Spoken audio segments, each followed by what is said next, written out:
Olá, irmãos! Hoje eu quero falar com vocês um pouco sobre algo que a Palavra de Deus nos diz a respeito dos nossos pensamentos.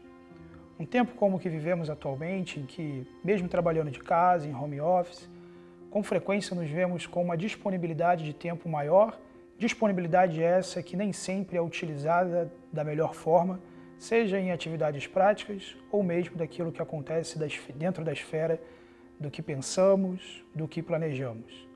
Um adágio popular bastante comum já dizia que cabeça vazia é oficina do diabo. Se é ou não é o ponto, mas a questão certamente é que uma mente que não tem sido tratada, que não tem sido munida da palavra de Deus, certamente é uma mente mais disposta a pensar e propor a execução daquilo que se encontra numa direção contrária da palavra de Deus.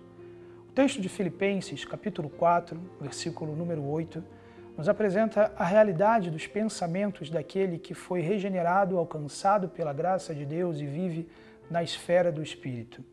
A palavra de Deus diz o seguinte: finalmente, irmãos, tudo que é verdadeiro, tudo que é respeitável, tudo que é justo, tudo que é puro, tudo que é amável, tudo que é de boa fama, se há alguma virtude, se há algum louvor, seja isso o que ocupe o vosso pensamento.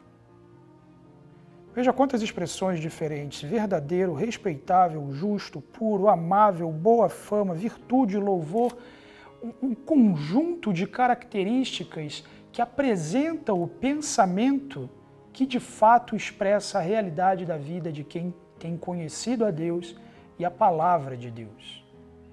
A expressão que traduz a palavra aqui, pensamento, sugere a ideia de algo que pode ser racionalizado, que pode ser refletido na finalidade de se executar corretamente determinada coisa. Todo mundo pensa, todo mundo planeja, e seja antes da execução de uma obra de justiça, ou seja, antes de você pecar, certamente você pensou nisso antes. O que a Bíblia diz é que, no seu processo de pensamento, de racionalização, de reflexão, de ponderação, o seu pensamento pode ser habitado pelo seu senso de justiça própria. O seu pensamento pode ser habitado pelo seu próprio ego. Ou mesmo, nas divagações do tédio e do excesso de tempo, eventualmente, o seu pensamento pode ser habitado por expressões de imoralidade sexual ou tantas outras elucubrações que expressam a realidade de uma mente não regenerada ou de uma mente que tem sondado e brincado com o pecado.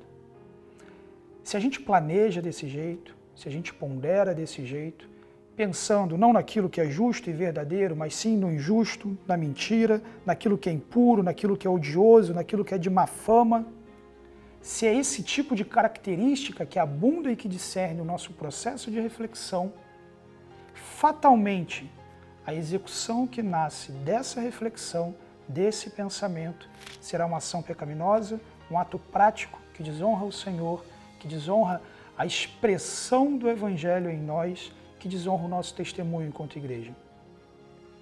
Muito ao contrário, a palavra de Deus apresenta um testemunho e uma direção diferente. Se nesse processo de reflexão, se nesse processo de calcular, como a expressão aqui também pode traduzir, se nesse processo o que abunda a nossa mente e a nossa reflexão são os termos práticos e poderosos da palavra de Deus, a virtude de Deus, a justiça de Deus, a verdade de Deus, tudo quanto a palavra de Deus nos orienta como verdadeiro, justo e bom. Se é isso que povoa a nossa mente, o nosso pensamento, então os atos práticos dessa mentalidade caminham muito mais na direção de serem atos de boas obras de justiça que honram ao nosso Deus, que testemunham da bondade e da sua verdade, que anunciam a mensagem gloriosa da salvação. Como a palavra de Deus diz na conclusão desse verso 8, seja isso o que ocupe o vosso pensamento. Você certamente vai se ver pensando em outras coisas. você certamente vai se ver tentado a pensar de forma diferente. E certamente, quando diante da necessidade de decidir por algo, vai ter diante de você essas duas possibilidades. Ouça a palavra de Deus, ouça a direção da palavra de Deus. Seja isso que ocupe o seu pensamento. A virtude, a verdade, o respeito, a pureza, a boa fama e tudo quanto há na palavra de Deus que orienta a verdade de Deus para uma mente sólida e firme que honra o nosso Senhor. Que Deus abençoe a sua vida, que Deus abençoe a sua mente.